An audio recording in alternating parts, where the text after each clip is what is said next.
Hello and welcome to Lesson 3.4a, Opening and Saving Files for VTF Use in Photoshop, presented by MLPTF2mods.com. As the title suggests, this video is designed for Photoshop users. If you use GIMP, you should check out Lesson 3.4b, which is specifically designed for GIMP instead. With that said, let's get started. The first thing we need to do is bring up Photoshop and open the target file we exported in the last lesson. Once open, you are pretty well set to start modifying the texture as you please. For this example, I'm going to just quickly whip up something vaguely Rarity related. It is going to look rather similar to Rarity's Bootkin V1 on the site. This quick modification is just to give us something to compare against the original once we get it in-game. This is not intended to be a lesson for how to make use of Photoshop. By the looks of it, this should work. Be sure to save your work at one point or another in Photoshop format so you can come back to it in the future or just in case the program crashes while working.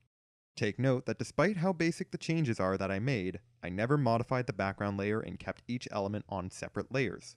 While not required, it is good practice for a variety of reasons. Now you should remember we looked at the alpha channel in the last lesson. In Photoshop, by going to the Channels tab, you can check out the alpha layer and see that it is still there and edit if needed. I always encourage checking to make sure the alpha layer is there when one is supposed to be there. Since it's not a visible layer, it can go missing and you wouldn't readily notice it.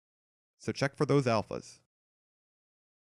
Now for saving the image to be imported with VTF Edit.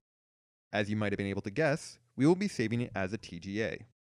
Once again, the reason for choosing Targa is for the lossless quality and to maintain the separate alpha channels. Regarding the file name, I will keep it as C_shogun_kunai. Though to prevent Photoshop from overwriting the original file we exported, I'm going to create a new folder titled Finished and save it inside there. That pretty much wraps up the process of opening and saving files for VTF Use in Photoshop. Never forget about those alpha layers and keep using TGA format. We are now ready to move on to the next lesson about importing and saving textures using VTF Edit.